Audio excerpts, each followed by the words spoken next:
Welcome back, Deadheads. I'm Lupinefiasco, this is Daily FaB Gameplay, and today we're playing Gravy Bones Shipwrecked Looter. What we do here is review replays of games I played on the Talishar.net client days or weeks ago, after enough time has passed that I lose my bias and can more objectively judge the quality of my games. I'll talk through turn cycles and give my thoughts on the lines I would take now, compared to the lines I took then at the time of recording. We either learn from my mistakes or reinforce good play patterns with the overall goal of tightening and optimizing our gameplay in the future to take down paper events and walk away with that shiny, shiny cardboard. If you haven't already done so, please consider subscribing to my YouTube channel. It's the best free way to support me and to make sure that you see every new upload from Daily FaB Gameplay in your video feed. You can find a FaBery link to the decklist I'm playing here in the video description below, and you'll also find a link to my Patreon page.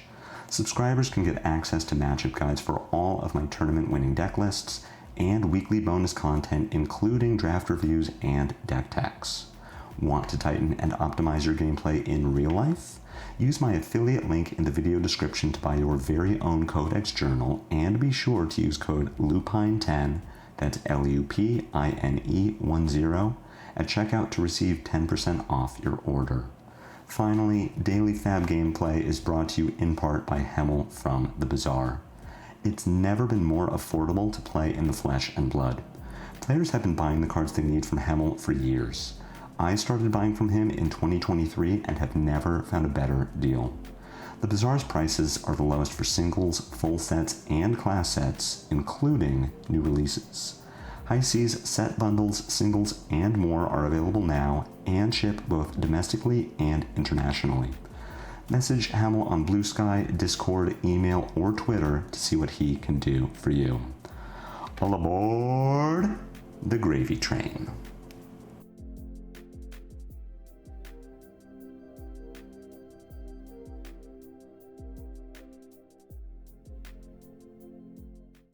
Right off the bat, I gotta say I don't remember if I played Limpet in this matchup, and if I didn't, I think I'm supposed to. So against Marionette, I wouldn't play Limpet because Marionette is going to have enough resources to swing with daggers consistently, but Slippy isn't so much with the daggers. Slippy is primarily red cards.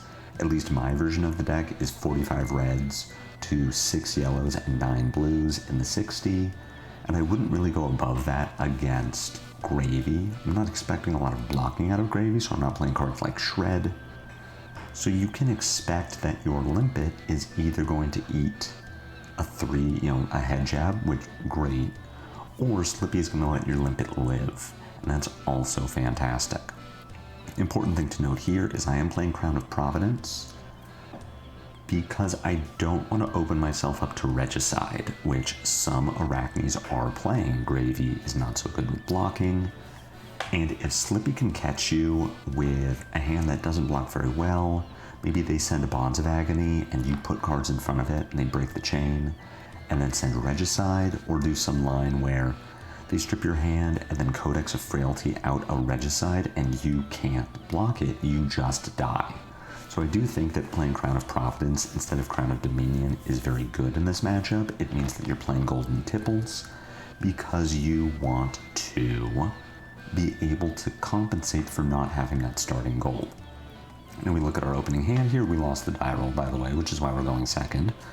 Our opening hand is not great. If we were allowed to start with this, then yeah, I'm playing red tipple, I'm discarding yellow tipple, I'm making a gold, I'm drawing a card, I'm maybe able to Gravy an ally into the yard, and I'm arsenaling Conqueror the High Seas. But as it is, I want to block with everything really that isn't Conqueror. Maybe there's an argument for not blocking with Back Alley Breakline because I want the effect in my deck for later in the game when I call to the grave. But the Conqueror is going to be pretty good. We see Slippy is also on Crown of Providence, so they can dodge the first one, but we want to get that crown away from them so that they can't dodge the second or third. But we're going to see what Slippy does here. Right off the bat, attacking with a Clave. I should block this with yellow tipple, avoid being marked, avoid taking 1 point of damage. We see blue Bonds of Attraction in the pitch zone, so already some anti-Gravy tech, just being a card that I need to care about. Got an Infiltrate coming in for 3 go again. What I would like to do is put back alley and tipple in front of this. There we go, just in case Slippy does have the reaction. Now here we are going to take 2 from the infiltrate and another 2 if we don't pitch to pay the blood rot.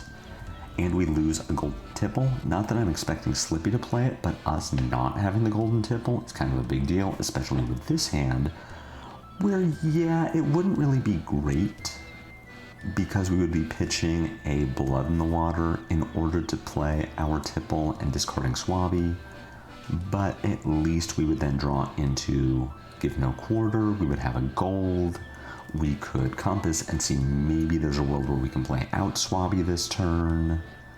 If we could pitch the blue and draw into another blue, we have dead threads that makes 5 resources, so instead we're just in a weird spot. We have a few lines, the first being we just pitch give no quarter and probably Conqueror and play Swabby and then Arsenal blood in the water. But Slippy's going to be able to clear the Swabby pretty easily. If this was Marionette, I would feel better about running out of Swabby and thinking, well, if Slippy doesn't have a card like Pain in the backside or Enlightened Strike, just something with Go Again, then it might be difficult for them to clear the Swabby. But for Slippy, this is just, throw an Infect at it, it dies. So what I'm looking to do instead is have a pretty weak turn, but just pitch Give No Quarter and Swabby and play Conqueror for 7. Either force Slippy to give us cards from hand to block it, or force Slippy to give us Crown of Providence to open the door for future Conquerors. We Arsenal blood in the water. It's not a great turn, but we've had kind of a series of bad draws here. The top 8 cards of our deck are not super impressive, and losing that tipple to the infiltrate is a huge problem. We're down 3 tipples out of 9. We still have our port side exchanges, but we are really hurting for gold at this point. Even just having 1 gold in our hand on the board from Crown of Dominion to put that Swabby into our graveyard and keep Give No Quarter would have been pretty nice. Thankfully, we do draw into another tipple, a blue to pay for it, some allies to discard. We've got a golden tipple coming out of Slippy.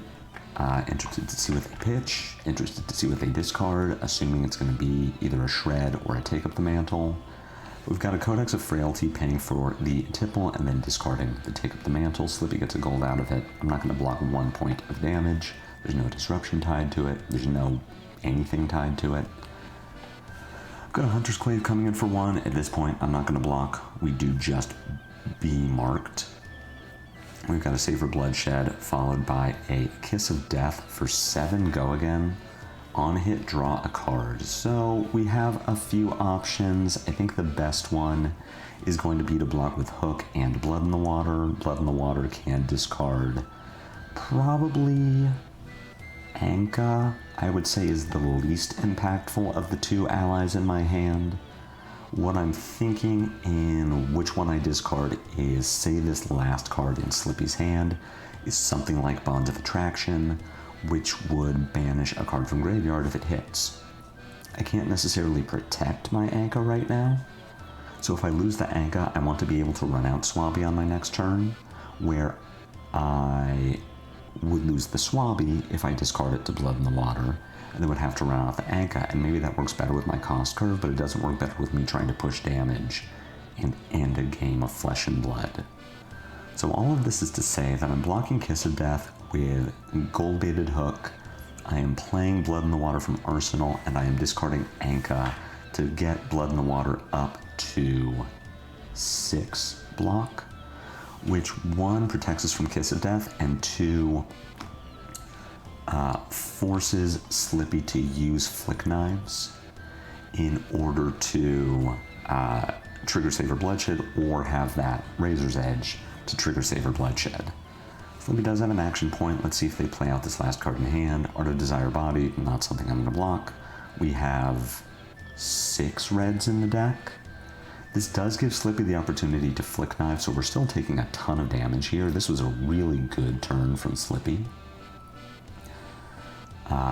But they hit Rigor Mortis, which I would have loved to have here after discarding Swabby. That would have been a fantastic play. We would have gotten to play the Rigor Mortis after closing the chain.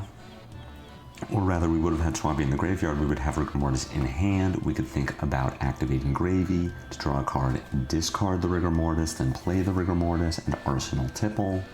We're still going to Compass here. We see a Swabby on top of the deck, which we can put into the graveyard if we want to, but I'd rather save my gold. So what I'm going to do instead is just, or what I'd like to do instead, is just break Chain, play Swabby, activate Gold Baited Hook, and activate Dead Threads, attack for 7. Gold on hit, but more importantly, we steal gold from Slippy. Which is pretty good. I would like to get the gold away from Slippy. I don't want them to have that option. So we'll see how they choose to block here. Slippy did bring Black Tech Whisperers, so they do have the option to just put 2/3 blocks and Black Tech in front of 7. Their turn could be send Head Jab, kill Swabby, send something at us. But we'll see how they choose to navigate this turn.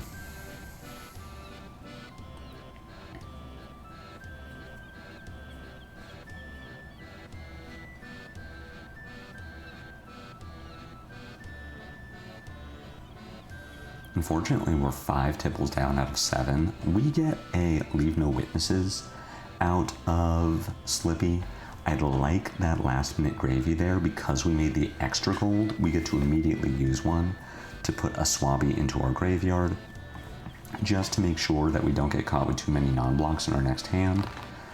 This would have been an interesting one. We would have had a Swabby in this hand and 2 gold, which maybe that is the better play. We just have more flexibility with our gold. We can gravy on our turn to make sure that Dead Threads is online. That then would have given us the ability to play Loot the Hold, turn on our gravy ability.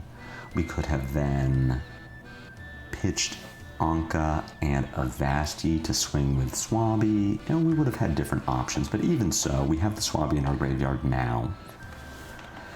In fact, coming down to kill Swabby, like I said, this is something that Slippy is able to do that Marionette so much isn't. We're going to go ahead and Compass here because we want to know how much we should care about Persuasive Prognosis. If this is a red on top of our deck, then maybe we're sad to lose the red, but we don't so much care about our hand. So we see a Conqueror on top, and this is an interesting decision. We could gravy this Anka out of our hand and put Conqueror into it. Then if we show a yellow on top of our deck, we don't lose anything from our hand. If we show a blue on top of our deck, then we lose one of our 3 blues, but we have some flexibility in what we do on our turn. We could activate gold. We would not have gold, so we would just Conqueror pass. That seems a little low impact.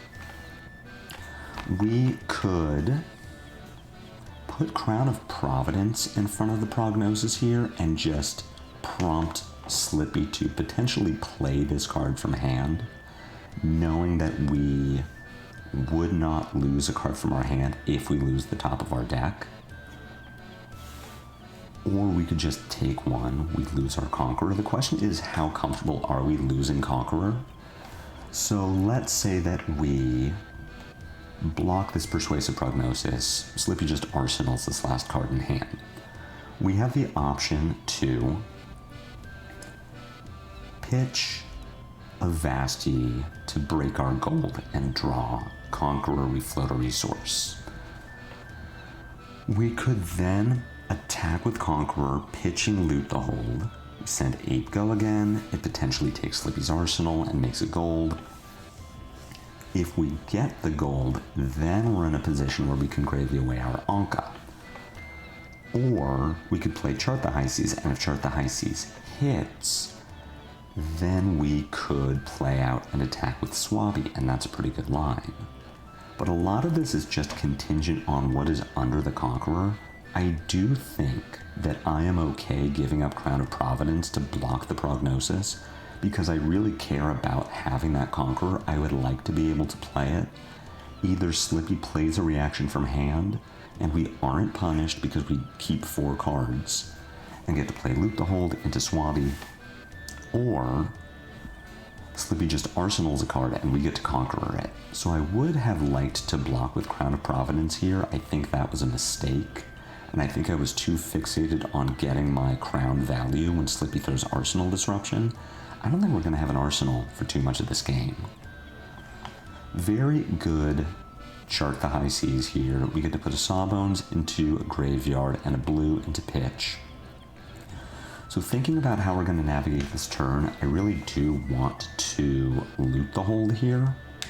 And I want to Swabby. I want to force Slippy to give us 2 cards and maybe Black Tech Whisperers, or give us 1 card and lose a card, or just lose a card. Can I double ally here? Without knowing what's on top of my deck, I could gravy away my Anka. If I play Avasti and loot the hold, then I only have 6 resources available, which means that I cannot Swabby attack Sawbones. I'm 1 resource short. I would be able to Sawbones Anka attack, which isn't bad. So I think what I want to do to start this is gravy away my Anka. We could also just draw a card and see what we draw into. What am I trying to do with this hand? I would like to use my 3 floating resources to play Swabby. I would like to play Loot the Hold and Avasti so that Slippy gets disrupted, has to care about what the Swabby is doing, and then I get to play out Sawbones, and Sawbones protects the Swabby. Sawbones eats the first head jab, Swabby eats the second one. Or I could run out Swabby, play Loot the Hold, attack with Anka, Arsenal Avasti. But I think I would like to gravy here just to get another Anka into my graveyard, make sure I have this reservoir of allies available for after Slippy starts clearing what's on the board. I have something to follow it up with. And if I can rip a blue here, then I get to do everything I want, which is play Swabby, Avasti, Loot the Hold, attack with Swabby, play Sawbones, pass. Drawing into a Chum is a pretty okay one, though it unfortunately doesn't let us take the line that I wanted, which was Swabby, play out my blues, attack Sawbones. I do think putting Chum into the graveyard is important. I think that this then lets me Swabby, Loot the Hold, attack, and I Arsenal Avasti, and I'm okay with that. The Chum is going to be important later, because it's going to potentially make it difficult for Arachne to clear all of this. So we're playing out the Sawbones, we're going to play out the Loot the Hold. If I don't play Loot the Hold here, then what I am committing myself to, I attack with the Sawbones, I pitch Anka, I'm floating a resource. I am then going to Dead Threads out another Anka, Arsenal, Loot the Hold, or I can attack with Sawbones, close the chain. I could break Mage Master's Boots and run out Anka Swabby, using my floating resource, using my Dead Threads to pay for Mage Masters, pitch Loot for Swabby, pitch Anka for Anka, and have 3 allies. That doesn't seem terrible.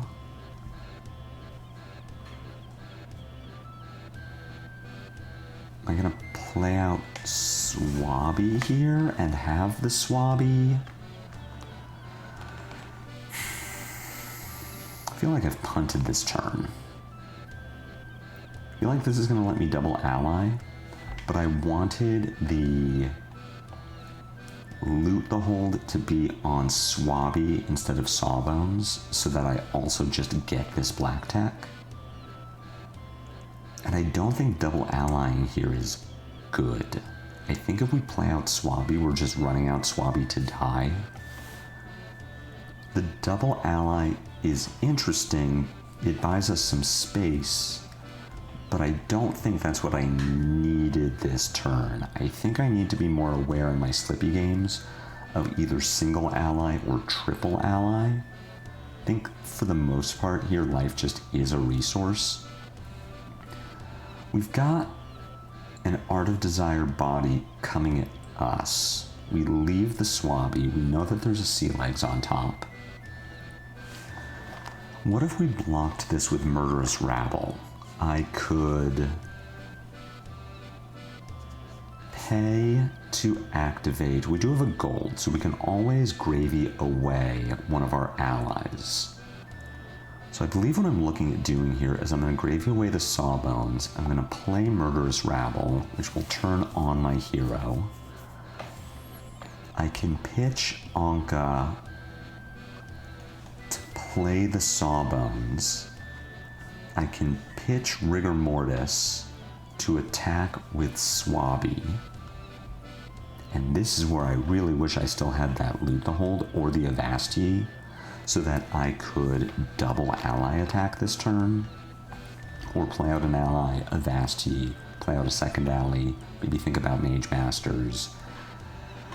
If we take 3 here, we lose our Sea Legs. Arachne doesn't draw a card, doesn't gain a life. We play Murderous Rabble. We don't know what's on top of our deck anymore.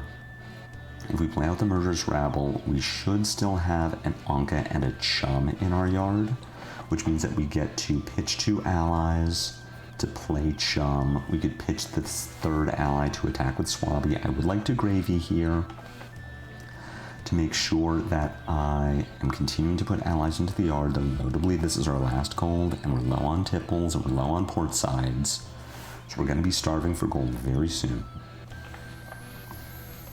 What if we blocked with Murderous Rabble? We could pitch Sawbones to Mage Master's Boots, play Rigor Mortis from hand, pitch Anka to attack with Swabby,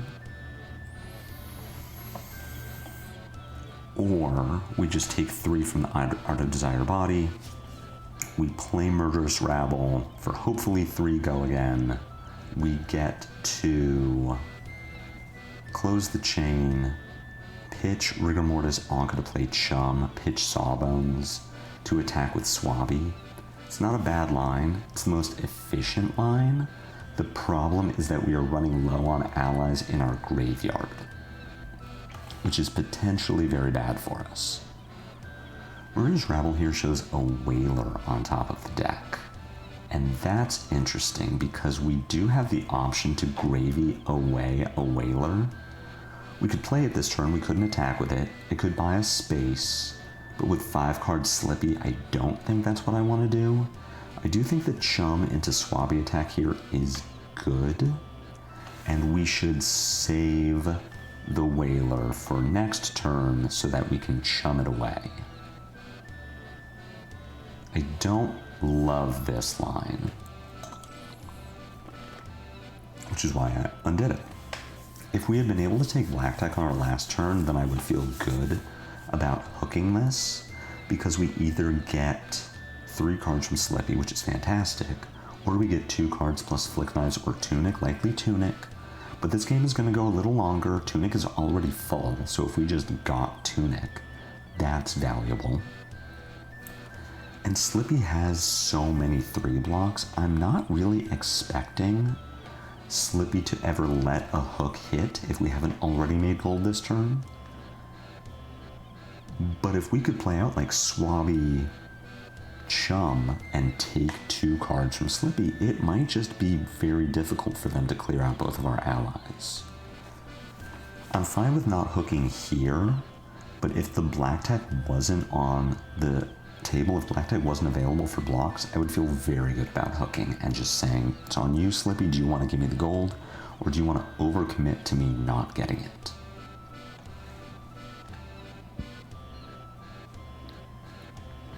Lightning Call to the Grave, Avasti, Tip the Barkeep. Do I want to Chum now that we have a Spinneret coming down? The answer is no. If Slippy wants to send damage face, that's fine. We have the Tip the Barkeep that can give us the Gold Kiss Rum, that gives us an action point if we need it. We also just have a Vasti. I think that Slippy is going to use the Spinneret to kill the Chum. We don't need to put the Whaler in the yard, and that is in fact what's happening. We get Kiss of Death out of Slippy, sort of expecting another attack directed at Swabby. The Flick Knives is going to inflict 2, and we'll see what Arachne's last card is. Nothing yet. So what do we have available? We could start with Compass, just to see what's on top. We should still have an Anka in Graveyard. We could call to the grave out a Swabby, pitch tip, play the Swabby, play a Vasti, attack. That doesn't work very well. We could gravy away the Whaler. Unless we have a Give No Quarter on top of our deck, we can't play the Whaler. If I could resolve an attack with the Whaler here, I would feel great about it. So we could Compass to the top, or Compass to the top and just see what's there. We do have the option to just play Whaler from hand. It isn't great, but we could do it. If we call to the grave, we could double ally with Rigor Mortis. We can pitch Whaler to play and attack with Rigor Mortis. We could play a Vasti to give it a go again. We could then pitch tip the Barkeep to play out an Anka. That doesn't seem very strong. We need to give Slippy a reason to care about our board, and so far we don't have one. So this could just be a setup turn. We can call to the grave a Swabby into the yard. We can gravy away our Whaler. We can then play and attack with Swabby and just look to get some space. I don't hate doing that. I would like to gravy first. There should still be a Conqueror somewhere in our deck. We haven't shuffled, we haven't seen the third one yet. If we draw a Conqueror here, then I'm in a really good position because I actually get to do something that Slippy cares about.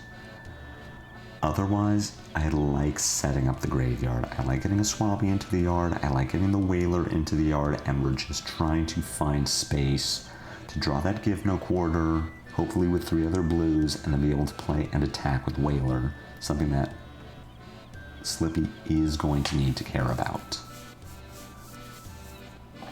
We could run out Sawbones instead of Swabby. So if we call to the grave a Sawbones, what does that do for us? We still gravy away the Whaler. We call to the grave for Sawbones. We pitch tip the Barkeep to play and attack with Sawbones, and arsenal a Vasti to set up for playing our Whaler.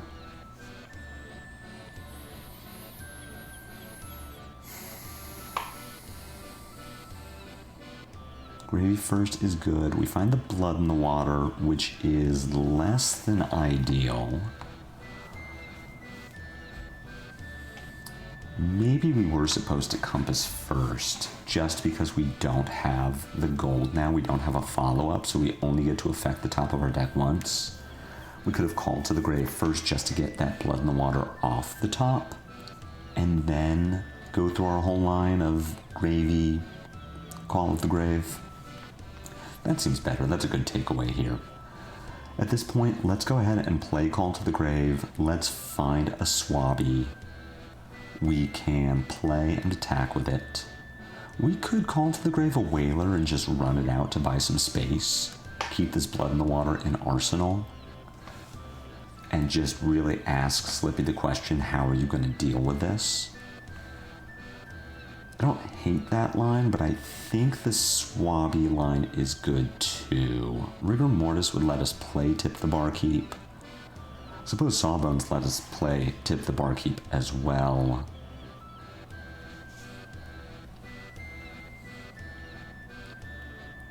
If we grab Rigor Mortis, we can play a Vasti. Okay, and this is going to let us develop an Anka as well.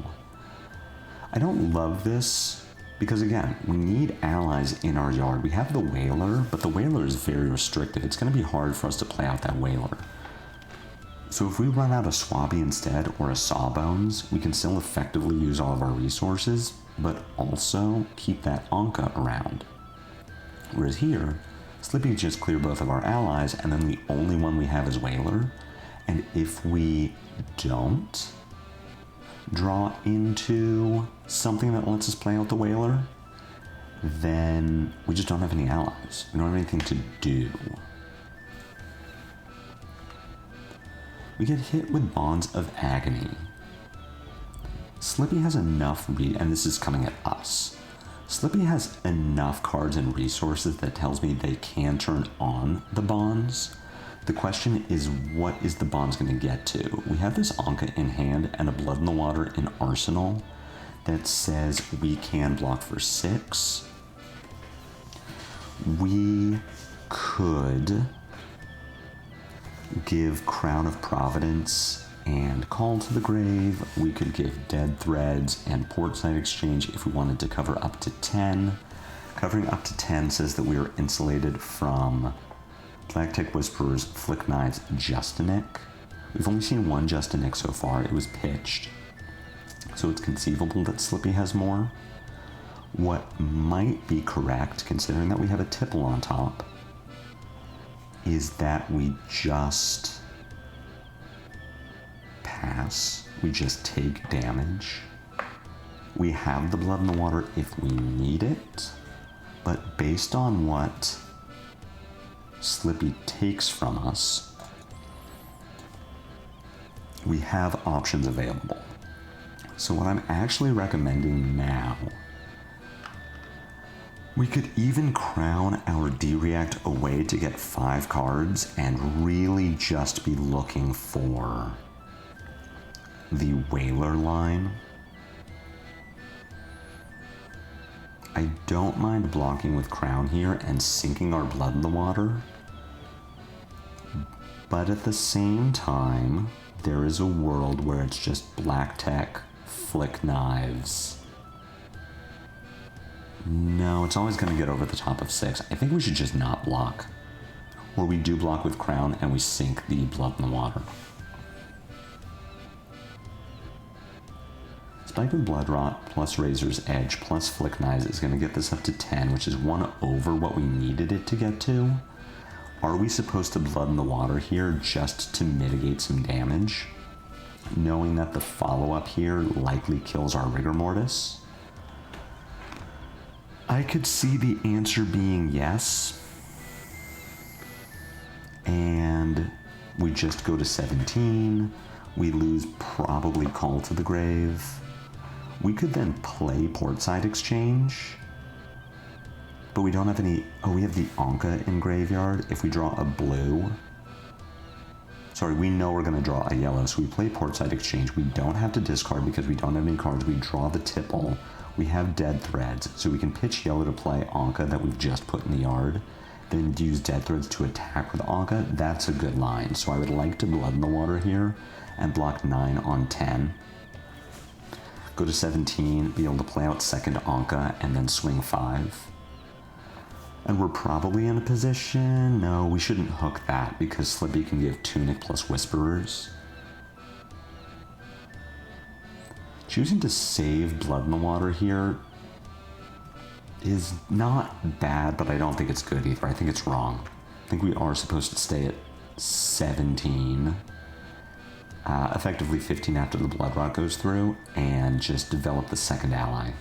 I don't think we need to keep all of these cards, so I'm intending to Portside away my Anka. Make a gold, draw a card, play second Anka, Dead Threads Anka, and just have a gold and a Blood in the Water. It's not a bad line, but I would like 6 more health. And to not need to worry about my Blood in the Water getting CNC'd. This is sort of the worst of both worlds, where we, for one thing, don't know what's on top of our deck because it was just shuffled. For another, we cannot use our Portside Exchange to put Anka in the yard to make another gold. So what do we want to do here? I think we are okay to gravy away our Anka, knowing that we can call to the grave another ally and also turn on our ability to play Anka. That's better than just breaking gold for no reason to draw a card that we don't know what it is. Finding the tipple is the worst case scenario. We really didn't want a red, and we really wanted these 3 cards together. What is the best thing to put into our graveyard? I think it is still the Anka. We can play Call to the Grave, put a Rigor Mortis into graveyard, play and attack with it. But we're really falling behind here. We're just having to scrape together these 3-card 6s that Slippy can easily deal with. I don't mind hooking here. We're in a bad enough spot that we need to give Slippy some incentive to block here and just give us cards. But not playing Blood in the Water there feels pretty bad considering what happened. And I just think that we're living too far on the edge with the allies that we have available to run out. Our out in this position is Whaler, but that's such a specific 4-card hand, and our arsenal here is not going to help us with it. So we do find Give No Quarter. If we could somehow turn Tipple into a blue, then we would be able to Whaler.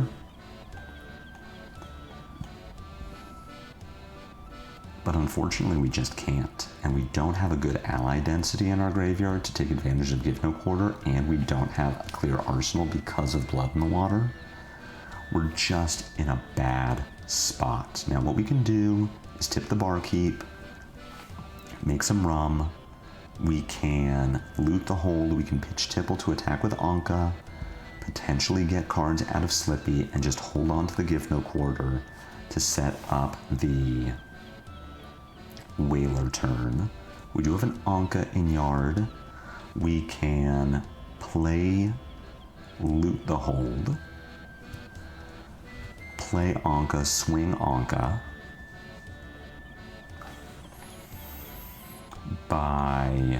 and we just take the intellect penalty with Tipple. That doesn't seem good. We can Loot the Hold, play Whaler, send Anka. That seems like our best line. It develops the Whaler, it buys us space. Yeah, I like doing that. If I'm making this call now, I'm playing Loot the Hold, I'm pitching Give No Quarter and tip the barkeep to play Whaler, and then I'm pitching Tipple to attack with Anka. And Slippy probably just gives us a card, Tunic and Whisperers. Again, the fact that Whisperers exists coming back to bite us, we really needed to force Slippy to block with that earlier in the game so that they couldn't block with it later in the game. If we were to send Anka here for 5 and Slippy doesn't have black tech, Slippy either has to give us Flick Knives, which is huge, or 2 cards from hand, which buys us space. Playing the Anka here is going to use our entire hand. We get to use Rum and send 2 Ankas. The second one has Loot the Hold, but Slippy doesn't care about this. Slippy can take 5 damage from the first Anka, and then again block the second Anka with a card from hand, Tunic, and Whisperers. They lose the same card that they would lose anyway, and they keep us off of gold, which we are really hurting for based on how many Tipples we saw early, with so few allies to pair with them. We still have the Blood in the Water, we have some tasty targets here for Slippy to target, so maybe we can buy space to play out Whaler, but that's kind of our Hail Mary at this point, and even a Whaler doesn't kill Slippy. Pain in the backside here, coming for 3 with an extra point and mark on hit. What do we have? Not a lot, honestly. Another Whaler that we can't do anything with. Chart the High Seas, which potentially gives us 3 resources and another ally in yard. We should block this with Crown of Providence and Dead Threads and sink our Blood in the Water to get 5 cards and just determine what our turn looks like. We see another blue on top, which would not help us if we live, because we would not be able, potentially, So if we play Chart the High Seas, and we flip a blue, we can pitch a blue, play Whaler, pitch the rest of our hand, attack with Whaler. Again, it's a Hail Mary, because Slippy's at 15. Slippy doesn't have to block any of it, but it buys us some time. Instead of playing the Blood in the Water, this is a fine line. It utilizes all of our resources. The problem is just, what are we doing with the space? So we can block this Mark of the Black Widow with Crown of Providence, Dead Threads, Blood in the Water, discarding Whaler. But I think what we should do instead is keep our equipment. We should Blood in the Water, discarding Whaler, blocking for 6, taking 3. We can banish Murderous Rabble and then just swing with Anka for... We can play Chart the High Seas and then swing with Anka for 5. At this point, we're just so far behind. I don't think there's a winning line out of this spot because we don't have the action points to ever send 2 Ankas again. And Slippy's at 15. Slippy just doesn't have to care. So yeah, we can block 9 here. We can go ahead and chart. We are unlucky in that we don't hit another Anka, or we don't hit another ally, so we're just sending Anka for 5. Slippy doesn't have to care about this. And we don't have the action point to make use of our second Anka.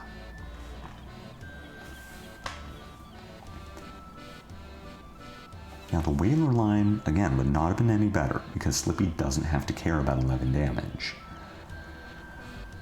We needed to have Whalered sooner, so my biggest takeaway from this game is that the Whaler is our out. We need to be looking to set up the Whaler, but we also need to be respecting the fact that Slippy, like Syndra, can clear 2 allies in a turn and can do it fairly easily.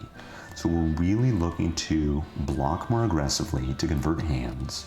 We are looking to send Go Again plus an ally. Slippy kills the ally, sends some damage at us, and then it gives us space to just continue to navigate around allies until we can send out something Slippy has to care about, a chum, but more specifically that Whaler. And we have the space to play it. Slippy has to care about 7 health and 11 damage, and that buys us space to start developing the board and catching up, and that's really what we haven't been doing so far. Slippy has chosen Bonds of Agony with the ability to use it, so we're kind of just dead, most likely. Thinking about what we're gonna do with our turn, we can discard either Sawbones or Chum. We are probably supposed to get Conqueror here, noting that we're going to block with our Sea Legs and Call to the Grave. We can crown away the Conqueror. We should just keep the Conqueror for double blue. I don't think it matters what we get at this point. The game is ended. We've fallen too far behind and we've navigated the macro too poorly to successfully get out of this position. We're just entirely on the back foot now. Slippy has all of the momentum. Slippy has enough Justinix left in deck that this could very well just be 14 damage. We need to block with everything we have available. Call to the Grave, if we choose to keep it, lets us get out Rigor Mortis. But again, Slippy doesn't care about Rigor Mortis. Tarantula Toxin here, plus Flick Knives, is going to get us to 1 point of damage, which we aren't dead, but we're very close to it. Slippy still has Flick Knives, so as long as they can put 1 more dagger together, then that is just lethal. We still don't have action points. We don't have a back alley break line that lets us even present lethal. Let's see what Slippy chooses to take from us. What is the worst thing they could take? Chart the High Seas does the most deck damage. We can Call to the Grave, but again, we just don't have anything that Slippy needs to care about. We're at 1. We're not going to be able to keep cards. We have Sawbones that we can't play. We can play, but we can't attack with. Slippy doesn't have to care about 5 here. blocks goes to 8. And at this point, we are just dead. Block 3 on 3. We can block 3 on 3. And then we will have to block 2 on presumably 3. Yeah, and we just die. So, big macro mistakes here in this game.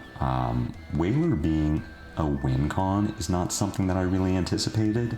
And I'm glad that this game happened so I can see, hey, Whaler is the win con in some of these games. You're actively looking to Whaler with Give No Quarter or Chart the High Seas. That buys you space. It can be hard for the assassin to deal with it depending on their hand composition. And if you can do the Whaler, put your opponent down to, anywhere from 10 to 20, get their entire turn to kill the Whaler, that gives you enough time to put your opponent down below 10 so that you can run out a second Whaler later in the game, and that is what gets your opponent's entire turn, and you just keep doing that. So really good example of what not to do in this matchup, and then for me personally, a good lesson of what I should be doing. But at the same time, we had some bad breaks this game. It was very difficult for us to generate gold. We saw so many tipples early and so few allies. One of our tipples got banished. We had to block with tipples. We had to pitch tipples. Portside exchanges got pitched with Chart the High Seas. It was just very difficult for us to generate that gold. But even so, that was, the issue was compounded by the fact that we were using our allies poorly by just running them out to die. So good takeaways here. I learned something from this. I hope you did. I hope you enjoyed this video. If so, be sure to hook that like button. My comments are always open for any questions or feedback. If you haven't already done so, please consider a YouTube subscription. It's free. It helps me out. I have a Blue Sky, a Discord, and a Patreon, links to which are in the video description below. I will be back with more daily FaB gameplay, and until then, take care.